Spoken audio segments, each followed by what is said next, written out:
فی الحال ہم پہنچے ہیں بغیر بات کو آگے بڑھائے ہوئے، ہم اب تک 20-25 دنوں میں پہنچ گئے ہیں۔ اللہ کے نبی کریم صلی اللہ علیہ وسلم نے دعوت دینا شروع کر دی ہے مکہ مکرمہ میں، اور اس کی وجہ سے یہ ہوا ہے کہ کفار مکہ بہت پریشان ہو چکے ہیں، ان کو بہت ستایا بھی انہوں نے، اور آخر میں جا کر ایک مرتبہ ایسا ہوا ایک جگہ جا کر کہ حمزہ رضی اللہ تعالیٰ عنہ مسلمان ہو گئے، اس کے 3-4 دن کے بعد حضرت عمر رضی اللہ تعالیٰ عنہ وہ بھی مسلمان ہو گئے، اس کے پھر 3-4 دن کے بعد ایسا ہوا کہ جب یہ دونوں مسلمان ہو گئے تو کفار مکہ جو اتنی تکلیفیں دے رہے تھے، گلے میں رسی ڈال کے گھسیٹنا، اسی طرح پتھریلی زمین پہ لٹا دینا، وہ تکلیف ہر طریقے سے مارنا، کوڑے پہ برسانا، اوباش اور بدماش بچوں کے پیچھے لگا دینا، یہ ساری حرکتیں جو کر رہے تھے کفار، ان دونوں کے مسلمان ہونے کے بعد وہ تھوڑے ٹھنڈے پڑ گئے، ان کو ایسا محسوس ہوا اب نہیں کر سکتے، کیونکہ مسلمان آہستہ آہستہ مضبوط ہو رہے تھے، تو انہوں نے ایک نئی چال چلی، اب وہ چال تھی مکمل بائیکاٹ۔ آگے سنتے ہیں، صرف 4 ہفتے یعنی 1 مہینے کے اندر اندر مشرکین کو 4 بڑے دھچکے لگ چکے تھے۔ پہلا، حضرت حمزہ رضی اللہ تعالیٰ عنہ اسلام قبول کر لیا، اس کے بعد حضرت عمر رضی اللہ تعالیٰ عنہ مسلمان ہو گئے، پھر محمد صلی اللہ علیہ وسلم نے ان کی پیشکش یا سودے بازی مسترد کر دی۔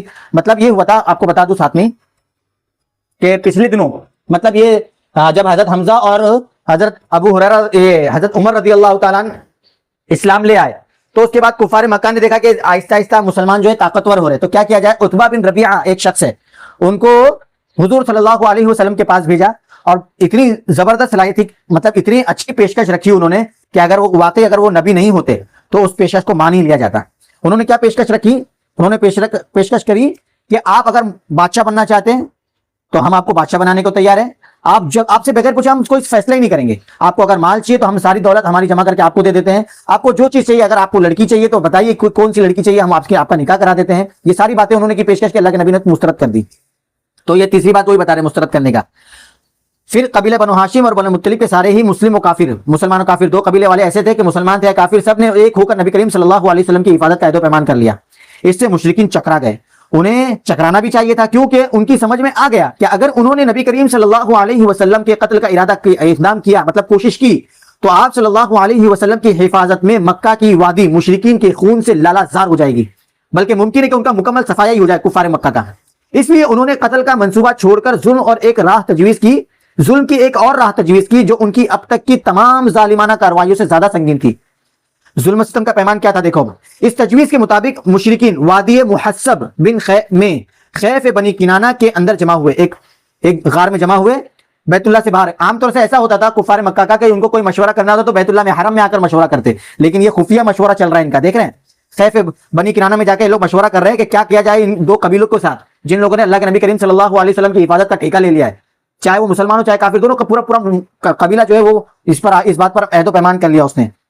تو ان لوگوں نے خیف بنی کنانہ کے اندر جمع ہوئے اور آپس میں بنی ہاشم اور بنی مطلب کے خلاف یہ عہد و پیمان کیا، یہ معاہدہ کیا کہ ان سے نہ شادی بیاہ کریں گے، وہ جو 3 سال شیب ابی طالب کی بات جو کرتے ہیں ان میں کیا کیا شرط لگائی تھی انہوں نے، اب دیکھو دھیان سے، نہ ان سے شادی کریں گے، کن سے، بنو ہاشم اور بنو مطلب سے، جن لوگوں نے اللہ کے نبی کریم صلی اللہ علیہ وسلم کی حفاظت کا عہد و پیمان کیا، ان سے نہ ان سے کفار مکہ کے عہد و پیمان کریں گے، نہ ان سے شادی کریں گے، نہ خرید و فروخت کریں گے، نہ ان کے ساتھ اٹھیں گے بیٹھیں گے، نہ ان سے میل جول رکھیں گے، نہ ان کے گھروں میں جائیں گے، نہ ان سے بات چیت کریں گے جب تک وہ رسول اللہ صلی اللہ علیہ وسلم کو نعوذ باللہ ثم نعوذ باللہ کو قتل کرنے کے لیے ان کے حوالے نہ کر دیں۔ مشرکین کو مطلب یہ ان کو چاہیے کہ اللہ کے نبی ہم کو تو تبھی ہم یہ بائیکاٹ ختم کریں گے، حقہ پانی جام کر دیا ایک دم مسلمانوں کا۔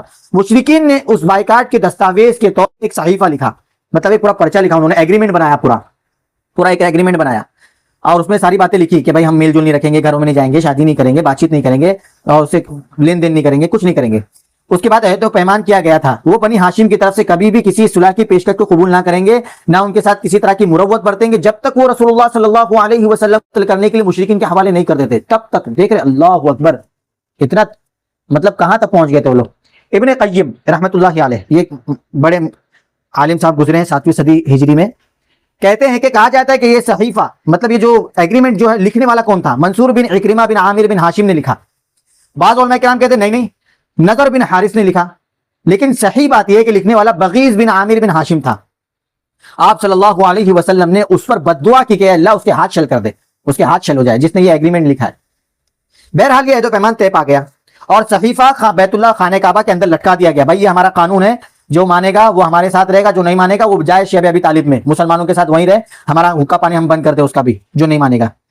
اس کے نتیجے میں ابو لہب کے سوا بنو ہاشم اور بنو مطلب کے سارے افراد، خواہ وہ مسلمان ہو یا کافر ہو، سب کو سمٹا کر شیب ابی طالب میں محبوس کر دیے، محبوس ہو گئے وہ لوگ، قید ہو گئے، محبوس مطلب قید ہو گئے۔ یہ نبی صلی اللہ علیہ وسلم کی بعثت کے 7ویں سال محرم کی چاند رات کا واقعہ ہے۔ 7ویں سال مطلب محرم، نیا سال شروع ہو رہا ہے، 7واں سال مطلب آپ صلی اللہ علیہ وسلم 47 سال کے، تب یہ محرم کی چاند رات کا واقعہ ہے۔ اس کے بعد کیا ہوا؟ اس بائیکاٹ کے نتیجے میں حالات نہایت سنگین ہو گئے، ظاہر سی باتیں ہونے بھی ہے، غلے، سامان، کھانے پینے کی چیز، آمد سب بند ہو گئی، آون جو بھی آنا جانا ہوتا تو سب بند ہو گیا۔ کیوں؟ کیونکہ مکہ میں جو بھی غلہ آتا، جو بھی فروخت کرنے والی چیز آتی، سامان آتا تھا، اسے مشرکین لپک کر خرید لیتے تھے، آگے آگے بڑھ کے مسلمانوں کو بولی لگانے نہیں دیتے تھے۔ اس لیے محصورین کی حالت نہایت پتلی ہو گئی، کیونکہ ان کو سامان ہی نہیں مل رہا، نہ کھانے پینے کا، نہ بیچنے کا، تجارت کرنے کا، تو کیا کرے گا آدمی؟ انہیں پتے اور چمڑے کھانے پڑ گئے۔ اللہ اکبر۔ فاقہ کشی کا حال یہ تھا کہ بھوک سے بلکتے ہوئے بچوں اور عورتوں کی آوازیں گھاٹی کے باہر سنائی دیتی پڑتی تھی، ان کے پاس بمشکل ہی کوئی چیز پہنچ پاتی تھی، وہ بھی پسے پردہ چھپ چھپا کر پہنچتی تھی۔ کفار مکہ جانے نہیں دیتے تھے، شیب ابی طالب کی طرف کوئی جاتا تو چیکنگ ہوتی تھی۔ وہ لوگ حرمت والے مہینوں کے علاوہ باقی ایام میں اشیاء ضرورت کی چیز خریدنے کے لیے گھاٹی سے باہر نکلتے بھی نہیں تھے۔ حرمت والے مہینے 4 ہے، جیسا کہ آئے گا، رجب ایک ہے، اور اس کے بعد پھر یہ محرم، ذی قعدہ، ذی الحجہ، محرم اور رجب۔ بعض علماء کرام کہتے ہیں کہ چوتھا مہینہ رمضان ہے۔ رجب اور رمضان یہ دونوں میں علماء کرام کا اختلاف ہے، کچھ لوگ کہتے ہیں کہ رجب ہے چوتھا مہینہ، اشہر حرم میں حرمت والے مہینے ہیں، وہ شروع سے مطلب اسلام لانے کے پہلے سے ہی لوگ اس کو حرمت والے مہینے مانتے تھے۔ ایام میں اشیاء ضرورت کی خرید کے لیے گھاٹی سے باہر نکلتے بھی نہیں تھے، 8 مہینے تک نکلتے بھی نہیں تھے۔ وہ اگرچہ ان قافلوں سے سامان خرید سکتے تھے، مطلب کفار مکہ ان کو خریدنے کے لیے اجازت دیتے تھے، بھائی تم کو خرید نہ خریدو، آؤ بولی لگاؤ، ہمارے ساتھ بولی لگاؤ، اور اگر ہم سے بولی میں آگے بڑھ جاتے تو خرید لو۔ جو مسلمان گھاٹی کے اندر جن کو قید کر دیا گیا تھا، ان کے ساتھ کفار مکہ یہ حال کر رہے تھے۔ اچھا، جو باہر سے مکہ آتے تھے، لیکن ان کے سامان کے دام بھی مکے والے کفار مکہ اس قدر بڑھا کر خریدنے کے لیے تیار ہو جاتے تھے کہ محصورین جو لوگ وہاں پہ قید ہیں، ان کے لیے خریدنا مشکل ہو جاتا تھا، پیسے ہی نہیں رہتے تھے ان کے پاس، جتنا پیسہ ہوتا تھا اس سے زیادہ بولی لگا کر وہ لوگ خرید دیتے تھے کفار مکہ۔ حکیم بن حزام، یہ نام یاد رکھے، حکیم بن حزام جو حضرت خدیجہ رضی اللہ تعالی عنہا کا بھتیجا تھا، کبھی کبھی اپنی پھوپھی کے لیے گیہوں بھجوا دیتا تھا۔ ایک بار ابو جہل کا سابقہ پڑ گیا، وہ لے کے جا رہا تھا گیہوں، وہ غلہ روکنے پر اڑ گیا ابو جہل، لیکن ابو البختری، یہ دوسرا ساتھی ہے، دوسرا آدمی ہے، ابو البختری نے مداخلت کی اور اسے اپنی پھوپھی کے پاس گیہوں بھجوانے دیا۔ کس کو؟ حکیم بن حزام کو۔ یہ آدمی دوسرا ہے، اس کی ابھی ایک اور بات آگے آئے گی، اس کا بڑا رول ہے ابو البختری کا، یاد رکھنا۔ ادھر ابو طالب کو آپ صلی اللہ علیہ وسلم کے بارے میں برابر خطرہ لگا رہتا تھا، مطلب بھلے ہی ہم شیب ابی طالب میں ایک گھاٹی میں ہم کو قید کر دیا گیا، لیکن اس کے باوجود بھی کبھی بھی کفار مکہ کوشش کر سکتے تھے اللہ کے نبی کو مارنے کی، نعوذ باللہ ثم نعوذ باللہ۔ اس لیے جب لوگ اپنے اپنے بستروں پر جاتے، مطلب وہ گھاٹی کے اندر ہی سب اپنے اپنے بستر پر چلے جاتے، تو رسول اللہ صلی اللہ علیہ وسلم سے ابو طالب کہتے کہ تم اپنے بستر پر جا کے سو جاؤ۔ مقصد یہ ہوتا کہ اگر کوئی شخص آپ صلی اللہ علیہ وسلم کو قتل کرنے کی نیت رکھتا ہو کہ بھائی آج اس کا کام تمام کر دینا ہے، تو وہ دیکھ لیتا کہ آپ صلی اللہ علیہ وسلم کہاں سو رہے۔ پھر جب لوگ سو جاتے، سارے لوگ سو جاتے، تو ابو طالب آپ کی جگہ بدل دیتے، یعنی وہاں سے اٹھا کر اپنے بیٹوں، بھائیوں یا بھتیجوں میں سے کسی کو آپ صلی اللہ علیہ وسلم کے بستر پر سلا دیتے، اور آپ صلی اللہ علیہ وسلم سے کہتے کہ تم جا کر اس کے بستر پر سو جاؤ۔ دیکھ رہے ہیں ابو طالب نے واقعی جیسا ایک چچا کو ہونا چاہیے حق نبھایا، حق سے زیادہ ہی نبھایا ابو طالب نے۔ تو اس محصوری کے باوجود، اس قید و بند جیل خانے میں بند رہنے کے باوجود، آپ صلی اللہ علیہ وسلم اور دوسرے مسلمان حج کے ایام میں باہر نکلتے تھے، حج کے لیے آنے والوں سے مل کر انہیں اسلام کی دعوت دیتے تھے۔ اس موقع پر بھی ابو لہب کی جو حرکت ہوا کرتی تھی، اس کا ذکر پچھلے صفحات میں آ چکا ہے۔ کیا کرتا تھا معلوم ہے؟ آپ لوگ شاید نہیں، اس لیے بتا دیتا ہوں۔ جب اللہ کے نبی کریم صلی اللہ علیہ وسلم بازار سے گزرتے، حج کے موقع پر جو لوگ آتے ہیں خریداری میں کرتے ہیں، تو اللہ کے نبی کریم صلی اللہ علیہ وسلم ان کے پاس جاتے تھے اور ان کو ایک اللہ کے حکموں کو ایمان لانے کی بات کرتے تھے، تو پیچھے سے ابو لہب یہ کھڑا رہتا تھا، تو 4-5 قدم پیچھے ہی، اور کہتا تھا اس کی بات مت سننا، یہ جھوٹا ہے، اس کی بات مت سننا، یہ جھوٹا ہے، یہ ورغلا رہا ہے، یہ تو کاہن ہے، یہ تو شاعر ہے، اس طرح کی باتیں کرتا تھا پیچھے سے۔ اتنا مطلب تنگ کر دیا تھا اس نے، مطلب اللہ حفاظت کرے، مطلب یہ چوری نہیں تھی، یہ تو ڈاکہ تھا سیدھا۔ ایک ڈاکہ ہوتا ہے نا، ڈاکو لوگ آتے ہیں سب کے سامنے آ کے چوری کرتے ہیں، تو وہ زیادہ برا ہے نا۔ ایک تو چور ہے کہ وہ ڈر ڈرا کے آتا ہے اور چوری کر کے چلا جاتا ہے، لیکن ایک ڈاکو ہوتا ہے وہ کھلا آتا ہے اور لوٹ کے جاتا ہے، گناہ کر کے جاتا ہے۔ تو اس لیے ڈاکو کو جہاں دیکھو وہاں گولی مارنے کا حکم ہے۔ چور کو تو ہاتھ کاٹنے کی بات ہے یا سزا جیل میں ڈالنے کی بات ہے، لیکن جہاں ڈاکو کو دیکھو وہاں گولی مارو، یہ بات ہے۔ کیوں؟ کیونکہ وہ کھلا گناہ کرتا ہے۔ تو یہ ابو لہب جو تھا وہ کھلا گناہ کر رہا تھا۔ یہ ہوتا کہ اللہ کے نبی کریم صلی اللہ علیہ وسلم کسی کو دعوت دی اور وہاں سے چلے گئے، جانے کے بعد ابو لہب جاتا اور ان کو بھڑکاتا، تو وہ الگ بات تھی کہ وہ چھوری چھپے بھڑکا رہا تھا، لیکن یہ کھلم کھلا اللہ کے نبی کریم صلی اللہ علیہ وسلم بات کر رہا ہے اور پیچھے سے یہ باتوں میں آ کر اللہ کے نبی کی بات کو کاٹ رہا ہے اور ان کو جو ہے جھوٹا بتا رہا ہے۔ اللہ بخشے گا نہیں اس کو۔ ان حالات پر پورے 3 سال گزر گئے۔ کن حالات پر؟ بائیکاٹ کے حالات میں، شیب ابی طالب میں گزارے ہوئے۔ اس کے بعد محرم 10 نبوی، جب آپ صلی اللہ علیہ وسلم 50 سال کے ہو گئے، مطلب سمجھو، صحیفہ چاک کیے جانے اور اس ظالمانہ عہد و پیمان کو ختم کیے جانے کا واقعہ پیش آیا. مطلب جب آپ صلی اللہ علیہ وسلم 47 سال کے تھے تب وہ عہد و پیمان، وہ ایگریمنٹ بنا، اور جب آپ صلی اللہ علیہ وسلم 50 سال کے ہوئے تب جا کر کے لوگوں کے خیال آیا، لوگوں کو یہ ذہن میں آیا کہ نہیں بھائی بہت دن ہو گئے، اب یہ پرچہ جو ہے یہ ایگریمنٹ یہ ختم ہونا چاہیے، یہ اس کو پھاڑو، یہ نہیں چاہیے. لوگوں کے ذہن میں یہ بات آنی شروع ہوئی 3 سال کے بعد. کیسے واقعہ ہوا وہ دیکھیے. میں نے بتایا تھا نا آپ کو ابو البختری کا نام آئے گا، وہ ابو البختری دیکھیے بھی آئیں گے. کیا ہوا؟ ظالمانہ عہد و پیمان کو ختم کیے جانے کا واقعہ پیش آیا. اس کی وجہ یہ تھی کہ شروع ہی سے قریش کے کچھ لوگ اگر اس عہد و پیمان سے راضی تھے تو کچھ لوگ ناراض بھی تھے جب وہ ایگریمنٹ بن رہا تھا اسی وقت. اور انہی ناراض لوگوں نے اس صحیفے کو چاک کرنے کی، مطلب چاک کرنا مطلب پھاڑنا، اس صحیفے کو ختم کر دینا، بھائی ہم نہیں مانتے، رد کر دینا، صحیفے کو چاک کرنے کی کوشش کی. اس کا اصل محرک قبیلہ بنو عامر بن لوئی کا ہشام بن عمرو نامی ایک شخص تھا. ہشام بن عمرو یہ بندہ تھا، وہ ہشام بن عمرو جس نے وہ جو ایگریمنٹ جو بیت اللہ پر لگایا گیا تھا کہ بھائی ہم مسلمانوں سے کوئی چیز خریدیں گے نہیں، اور ان کو ایک الگ تھلگ کر کے رکھ دیا تھا، حقہ پانی جام کر دیا تھا، اس پرچے کو پھاڑنا، اس ایگریمنٹ کو ختم کرنا، اس سے پہلا جو مطلب ہے کہ آگے بڑھا اور کوشش کیا، لوگوں کو جمع کیا، وہ ہشام بن عمرو ہے جو قبیلہ بنو عامر کا ہے. یہ رات کی تاریکی میں چپکے چپکے شیب ابی طالب کے اندر غلہ بھیج کر بنو ہاشم کی مدد بھی کرتا تھا. یہ زہیر بن ابی امیہ مخزومی کے پاس پہنچا. دیکھو ہاشم بن عمرو زہیر بن ابی امیہ کے مخزومی کے پاس پہنچا. زہیر کون ہے معلوم ہے؟ یہ اللہ کے نبی کریم صلی اللہ علیہ وسلم کے پھوپھی زاد بھائی ہے، پھوپھی کے لڑکے ہے زہیر، اللہ کے نبی کریم صلی اللہ علیہ وسلم. زہیر کی ماں عاتکہ عبد المطلب کی صاحبزادی یعنی ابو طالب کی بہن تھی، تو اس حساب سے اللہ کے نبی کریم صلی اللہ علیہ وسلم کی پھوپھی ہوئی عاتکہ اور ان کے بیٹے ہے زہیر، تو مطلب پھوپھی زاد بھائی ہے زہیر اللہ کے نبی کریم صلی اللہ علیہ وسلم کے. تو عمرو بن ہشام زہیر کے پاس آئے رات کے وقت اور اس سے کہا زہیر کیا تمہیں یہ گوارا ہے کہ تم تو مزے سے کھاؤ؟ نہیں. زہیر کی ماں عاتکہ بولی، ابو طالب کی بہن بولی اپنے بیٹے سے کیا تمہیں یہ گوارا ہے کہ تم تو مزے سے کھاؤ پیو، اور تمہارے ماموں کا وہ حال ہے جسے تم جانتے ہو، وہ گھاٹی میں ہے، کھانا پانی دانا پانی نہیں مل رہا ہے، چمڑے چبا رہے ہیں، پتے چبا رہے ہیں. زہیر نے کہا افسوس، میں تنہ تنہا کیا کر سکتا ہوں، ہاں اگر میرے ساتھ کوئی ایک آدمی اور ہوتا تو میں اس صحیفے کو پھاڑنے کے لیے یقیناً اٹھ پڑتا، مطلب کوشش کرتا. اس نے کہا، کس نے کہا؟ اچھا تو ایک آدمی اور موجود ہے. پوچھا کون ہے؟ کہا میں ہوں. کیونکہ وہاں پہ وہ بھی تھا نا ہشام بن عامر بھی تھا، تو اس نے کہا میں ہوں یہاں پہ. 2 جن. زہیر نے کہا اچھا تو اب ہم تیسرے آدمی کی تلاش کرتے ہیں. اس پر ہشام بن عمرو کس کے پاس گئے؟ مطعم بن عدی کے پاس گیا. دیکھو 3 نام آ گئے، ہشام بن عمرو، زہیر اور مطعم، یہ 3 نام آ گئے. مطعم بن عدی کے پاس گیا اور بنو ہاشم اور بنو مطلب سے جو کہ عبد مناف کی اولاد تھے مطعم کے قریبی نسبی تعلق کا ذکر کر کے اسے ملامت کرنے لگا کہ تیرے خاندان والے وہاں پریشان ہیں اور تو یہاں عیش کر رہا ہے. اس نے اس پر ظلم قریش کی ہمنوائی کیوں کر کی؟ یاد رہے کہ مطعم بھی عبد منافی کی نسل سے تھا. مطعم نے کہا افسوس، میں تنہ تنہا کیا کر سکتا ہوں. ہشام نے کہا ایک آدمی موجود ہے. مطعم نے پوچھا کون ہے؟ ہشام نے کہا میں ہوں. مطعم نے کہا اچھا ایک تیسرا آدمی بھی تلاش کر لو، پھر 3 ہو تو کام اچھا ہوگا. ہشام نے کہا یہ بھی میں کر چکا ہوں. پوچھا وہ کون ہے؟ کہا زہیر بن ابی امیہ ہے. تو 3 آدمی ہو گئے نا، ہشام، زہیر اور مطعم. مطعم نے کہا اچھا تو اب چوتھا آدمی تلاش کرتے ہیں. اس پر ہشام بن عمرو ابو البختری بن ہشام کے پاس گیا. یہ وہی ابو البختری ہے جس نے مداخلت کر کے ابو جہل کو وہاں سے بھگوایا تھا کہ نہیں جائے گا، گیہوں جائے گا، اس کے اندر اڑ گیا تو میں یہ بھی اڑ گیا. ابو البختری، یہ ابو البختری ہے. چوتھا آدمی یہ بنا.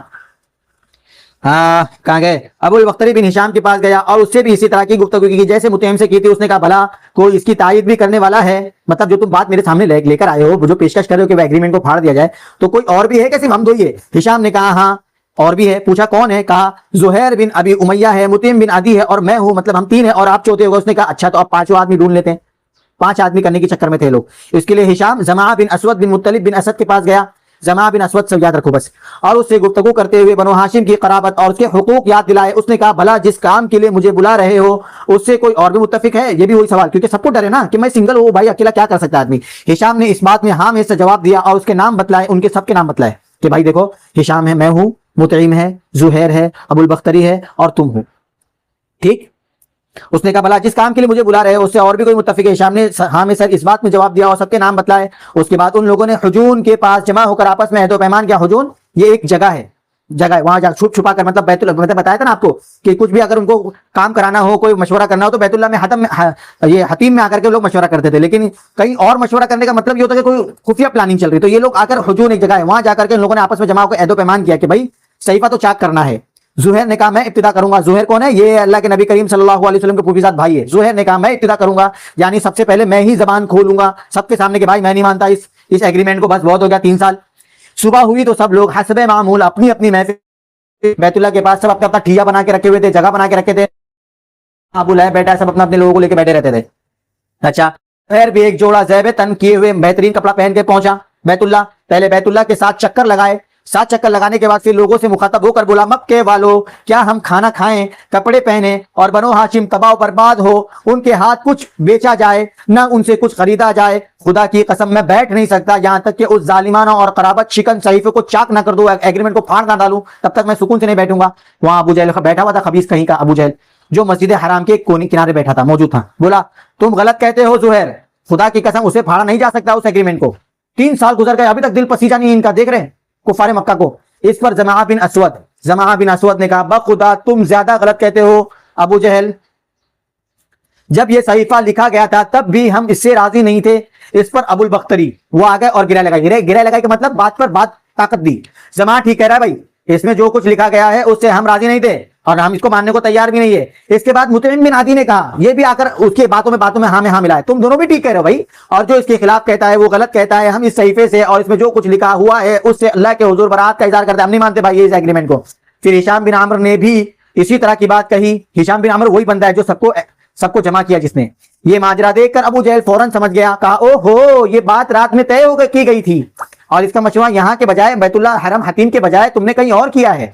اس دوران ابو طالب بھی اللہ کے نبی کریم صلی اللہ علیہ وسلم کے ساتھ چچا بھی حرم پاک کے کنارے گوشے میں موجود تھے، بیٹھے ہوئے تھے۔ ان کے آنے کی کیا وجہ تھی؟ وہ سنیے ابھی، دیکھو بہت چکے رہ جاؤ گے آپ لوگ۔ ان کے آنے کی وجہ یہ تھی کہ اللہ تبارک و تعالیٰ نے آپ صلی اللہ علیہ وسلم کو اس صحیفے کے بارے میں خبر دی تھی کہ اس پر اللہ تبارک و تعالیٰ نے کیڑے بھیج دیے، مطلب وہی دیمک جنہوں نے ظلم و ستم اور قرابت شکنی کی ساری باتیں چٹ کر دی ہے، کھا گئے وہ لوگ، اور صرف اللہ تبارک و تعالیٰ کا ذکر باقی چھوڑا ہے اس ایگریمنٹ پر۔ پھر نبی کریم صلی اللہ علیہ وسلم نے اپنے چچا کو یہ بات بتا دی کہ مجھے اللہ تبارک و تعالیٰ نے بتایا ہے کہ صحیفے کا یہ حال ہو گیا ہے اس ایگریمنٹ کا، کہ اس میں سے دیمک نے تو ساری باتیں کھا گیا ہے۔ تو وہ قریش سے یہ کہنے آئے تھے کہ بھائی دیکھو 3 سال گزر چکے ہیں اور وہ تو ایگریمنٹ کے تو سارے جو بات لکھی ہوئی تھی وہ بھی ختم ہو چکی ہے، اب تو ختم کر دو، اب تو قرابت داری، رشتہ داری، صلح رحمی دکھاؤ، یہ کہنے کے لیے آئے تھے۔ ان کے بھتیجے نے انہیں یہ خبر دی ہے، اگر وہ جھوٹا ثابت ہوا تو ہم تمہارے اور اس کے درمیان سے ہٹ جائیں گے۔ یہ پیشکش بہت بڑی پیشکش تھی یار یہ ابو طالب کی، کیونکہ اس سے پہلے کئی مرتبہ کفار مکہ نے مطلب ہے کہ نا کفار مکہ ایک اپنے مطلب کفار مکہ نے کیا معلوم ہے کیا، عرب کے جو مشہور اور جو سب سے خوبصورت بندہ تھا وہ ابو طالب کے پاس لے کر گئے، سمجھ گئے، ابو طالب کے پاس لے جا کر کہا کہ دیکھو یہ مطلب ہے کہ یہ اپنے عرب علاقے کا سب سے خوبصورت اور سب سے جوان آدمی ہے، ہم یہ آپ کو دے دیتے ہیں اور اللہ کے نبی جو حضور صلی اللہ علیہ وسلم ہے وہ ہم کو دے دو، ہم ان کا قتل کرنا چاہتے ہیں اور دیت کے طور پر ہم آپ کو پہلے ہی ایک زندہ بندہ دے رہے ہیں، آپ اس کو اپنا بیٹا بنا لو، آپ اسے خدمت کرو، جو کرنا ہے کراؤ، لیکن ہم کو وہ اللہ کے نبی دے دو، وہ ہمارے بتوں کو گالی دے رہا ہے، ہمارے ماں باپ کو بیوقوف بتا رہا ہے، ہم اس کو چھوڑیں گے نہیں۔ حضور ابو طالب نے اس وقت بھی بات نہیں مانی کہ نہیں ہو سکتا، نہیں دوں گا، یہاں تک کہ شیب ابی طالب میں وہ بھی ساتھ میں چلے گئے، لیکن حضور کو چھوڑا نہیں انہوں نے۔ لیکن یہ کتنی بڑی بات کر دی انہوں نے کہ میرے بھتیجے نے مجھے بتایا ہے کہ وہ ایگریمنٹ جو ہے وہ دیمک نے اس کو چاٹ لیا، پورا ختم ہو گیا ہے، اگر اس کی بات صحیح نہ ہوئی تو ہم تمہارے درمیان سے ہٹ جائیں گے، تم جانو اور میرا بھتیجا جانے، جو کرنا ہے اس کے ساتھ کر لینا۔ لیکن اگر وہ اس کی بات سچ ثابت ہوئی، جو اس نے کہا ہے، اللہ کے نبی نے جو کہا ہے وہ سچ ثابت ہوا، تو تمہیں ہمارے بائیکاٹ اور ظلم سے باز آنا ہوگا۔ اس پر قریش نے کہا تھا آپ انصاف کی بات کریں، ٹھیک ہے بھائی ہم مان لیتے ہیں، اگر انہوں نے کہا ہے وہاں بیٹھے 3 سال تک وہ باہر نہیں نکل پائے، اس کے باوجود بھی اگر وہ یہ بات کہہ رہے کہ وہ صحیفہ ایگریمنٹ چٹ ہو گیا ہے تو مطلب ہم مان لیں گے اور ہم ظلم چھوڑ دیں گے، اگر ان کی بات صحیح ہوگی۔ ادھر ابو جہل اور باقی لوگوں کی نوک جھوک ختم ہو گئی اس بات پر آنے کے بعد، ابو طالب کی بات کرنے کے بعد۔ تو مطعم بن عدی صحیفہ چیک کرنے کے لیے اٹھا، کیا دیکھتا ہے واقعی کیڑوں نے اس کا صفایا کر دیا ہے، کیا دیکھتا ہے وہ کہ واقعی کیڑوں نے اس کا صفایا کر دیا ایگریمنٹ کا، صرف بسمک اللہم باقی رہ گیا، بسمک اللہم، کیونکہ جیسے ہم بہت سارے ہمارے مسلمان بھائی لوگ کوئی خط لکھتے ہیں تو پہلے اوپر 786 لکھ دیتے ہیں یا بسم اللہ الرحمن الرحیم لکھتے ہیں، تو اسی طرح یہ لوگ بسمک اللہم لکھتے تھے پہلے، خط لکھنے سے پہلے کوئی ایگریمنٹ لکھنا ہو تو بسمک اللہم لکھتے تھے، وہ باقی رہ گیا، اور جہاں جہاں اللہ کا نام تھا وہ بچ گیا، باقی سب کیڑوں نے کھا گیا، دیمک نے پورا کھا گیا، بس تھوڑا سا بچا ہے بھائی یہیں تک، اس کے بعد انشاءاللہ کل ہم لیں گے۔ اس کے بعد صحیفہ چاک ہو گیا اور وہ ایگریمنٹ ختم ہو گیا، آپ صلی اللہ علیہ وسلم اور بقیہ تمام حضرات شیعہ ابی طالب سے نکل آئے، اور مشرکین نے آپ صلی اللہ علیہ وسلم کی نبوت کی ایک عظیم الشان نشانی دیکھی۔ واللہ یہ دیکھنے کے بعد تو کسی کو بھی مسلمان ہو جانا چاہیے تھا، لیکن ان کا رویہ وہی رہا جس کا ذکر اس آیت میں ہے، وَإِن يَرَوْا آيَةً يُعْرِضُوا وَيَقُولُوا سِحْرٌ مُسْتَمِرٌ، اگر وہ کوئی نشانی دیکھ رہے ہیں تو رخ پھیر لیتے ہیں اپنے آپ، مطلب رخ پھیرنے مطلب ہٹ دھرم بن جاتے ہیں اور کہتے ہیں کہ یہ تو چلتا پھرتا جادو ہے۔ اللہ اکبر، اللہ ہم سب کی حفاظت فرمائے ایسے خبیث لوگوں سے۔ چنانچہ مشرکین نے اس نشانی سے بھی رخ پھیر لیا کہ اتنی صاف دیکھا انہوں نے کہ ایگریمنٹ چٹ ہو گیا ہے، کسی نے 3 سال سے اس کی طرف دیکھا بھی نہیں ہے۔ اللہ کے نبی کریم صلی اللہ علیہ وسلم نے پیشین گوئی کر دی کہ مجھے اللہ تبارک و تعالیٰ نے بتایا کہ وہ جو ہے ختم، دیمک نے کھا لیا اس ایگریمنٹ کو، یہ سب دیکھنے کے باوجود ننگی آنکھوں سے دیکھ رہے، اس کے باوجود بھی کس طرح سے انکار کر دیتے ہیں. اللہ اکبر، اللہ ہم سب کی حفاظت فرمائے. اور اپنے کفر کی راہ میں چند قدم اور آگے بڑھ گئے کفار مکہ. اب کیا ہوا؟ ابو طالب کی خدمت میں آخری وفد آیا. کیا پیشکش لایا؟ انشاءاللہ